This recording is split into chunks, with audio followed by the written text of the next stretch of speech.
Hey guys, Anton McCarthy here. So I had some questions on basically how to not melt down when your kid is having a meltdown. And I thought it would make for a good video topic. So here we are. Um, so really the questions are all around when your kid, and we're talking toddlers, maybe, kind of the age of between 2 and 4, but obviously, maybe 5, 6 and older. And of course, all of this applies to basically everyone.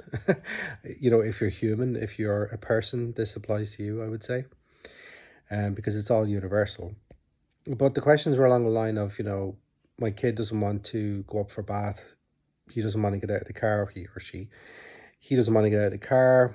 We need to be somewhere. How do you manage, how do you be calm and reasonable and all that?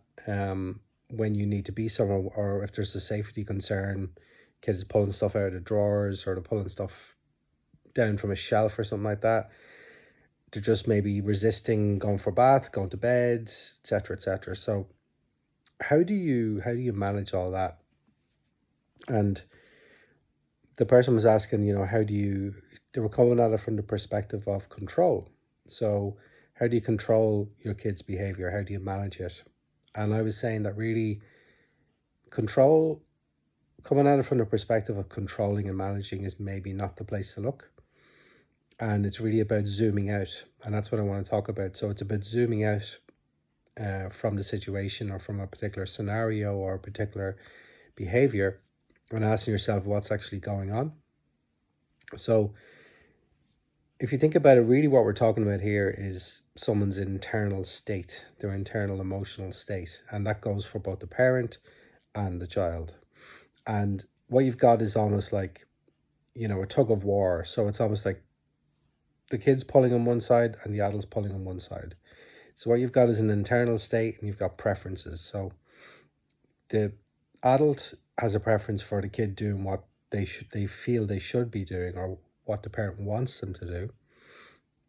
And they have their own emotional state in that moment. The parent does. And the kid also has their preference and desire for what they want to be doing, and they also have their emotional state in that moment too. So if you lose sight of either or both of those two aspects, then that's where you get into meltdown territory, to tantrums, all that sort of thing, right? So let's say you're at home and your kid it's 6 p.m., 7 p.m.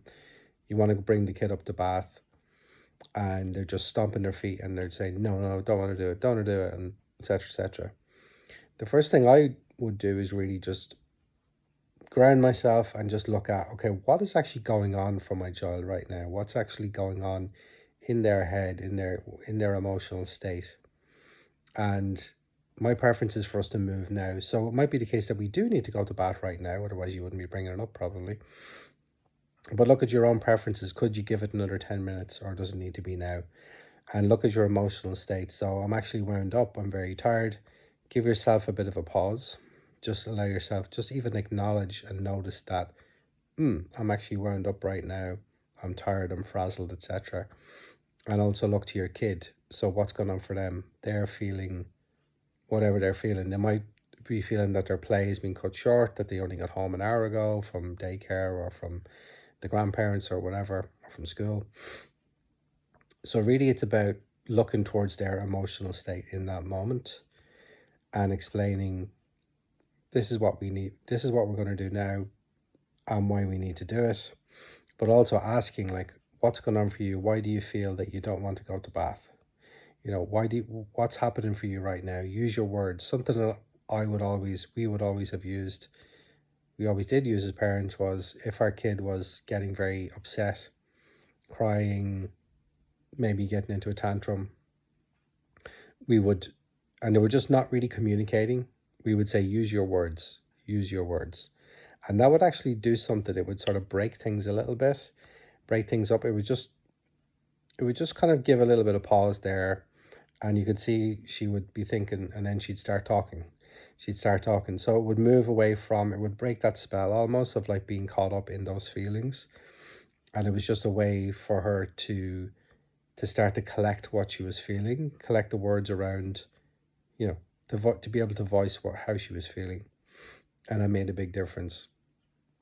And of course, there are scenarios where if you have to be somewhere, if you have to get out of the car, and especially if you've got more than one child, I'm sure, sometimes, I would just have to grab her and go, and she would be, crying and shouting and the whole lot. But there was no option. If I had to be somewhere or something had to happen right away, that was it. And that's okay, because allow them to experience that emotion of not getting their way, and for things to be hurried, and that's just how it is sometimes, right?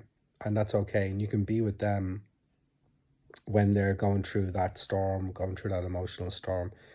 But generally speaking, it's about looking at what's going on for them right now. And most of all, really, it's about looking at your own emotional state. I would say that's the primary step, that's the primary factor, because you're the parent, you're ultimately going to kind of guide and steer how things are going to go. And what you'll find is that if you're getting tense, angry, annoyed, resentful, frustrated, those are emotions obviously that are building inside you.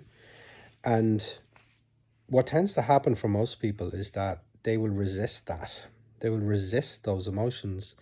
And there's a secondary pylon on top of that, a secondary layer where you might feel frustrated that you're frustrated. You might feel angry about being angry again. Um, it's like another layer. So that's a layer of resistance, because you're not okay with feeling angry. You're not okay with feeling stressed or tired or annoyed. So you're pushing against it. And then you're looking at your child and going, you're the cause of this, right? Whereas, is that actually true? It's an emotion that's coming up. Of course, there's external circumstances, but if you didn't resist that emotion, if you feel the anger building up and frustration building up, now I'm actually pushing against that. I'm actually angry that I'm angry. I'm angry that this is happening. And sometimes it just boils over then. But if you were to just kind of start, take a breath and go, and it's not even about, techniques and stuff. It's more about acknowledging and noticing and observing yourself, almost like, I was like, just before you react, you're like, okay, I'm actually, and allowing yourself to actually feel that emotion inside you. And what tends to happen is that when we allow ourselves to experience and feel that feeling, it tends to just dissipate. It takes the power out of it when you can actually feel it. Because what tends to happen is we have an emotion, we have a feeling, and then our mind starts spinning. The mind gets involved. It loves to get involved. So it'll start going, oh, you know, you always do this. Not again. Same time again today. You're doing this. You're doing that. You never do what you're told. Look, after making dinner, you didn't eat your dinner. Now you're not wanting to go to bed.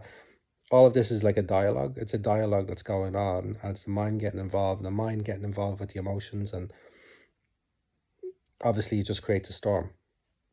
So the more you can actually notice the feeling part and go into that emotion and actually go, this is what I'm feeling right now. I'm noticing it. I'm observing it. I'm not going to pay attention or pay too much attention to the mental chatter and the story that's coming up and the narrative that's coming up. Instead, I'm actually going to be with whatever emotion it is first and foremost. It doesn't mean you're not going to take action later. It doesn't mean you're not going to scoop your kid up to get to bath because it's way too late.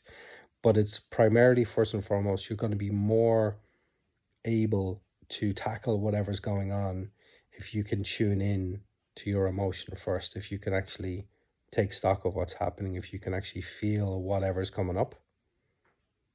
And really just play with this, because most people, they just feel something and they react. Feel something, react. And that's the cause of so much suffering and strife in the world, as we know. And people aren't really tuned in to what's going on inside them and really kind of sitting with it for a second or two and just feeling it and going, okay, what's going on right now? What kind of emotional state am I in? Where do I feel it? Even just try to identify even inside your body where that emotion is, and focusing on it, actually looking at it, tends to have the result, the outcome of it dissipating. and that's something you can play with and just see how it works for you. So I'm sure there's a lot more I could cover, but I'll just leave it there for now. Um, yeah, it was also the phrase "letting go of the reins" came up in the conversation, and that is really at the core of it as well. Is like it's letting go of the feeling that you need to control the situation, that you need to make the situation conform to how you think it should be going, to what you think should be happening. But that is resistance, and resistance just doesn't lead anywhere good as such. As I said, sometimes you have to take action. That's fine, right? But have a think about what I'm saying, and I'd love to hear what you think. Just drop a comment below or get in touch, and I hope that was helpful. Cheers.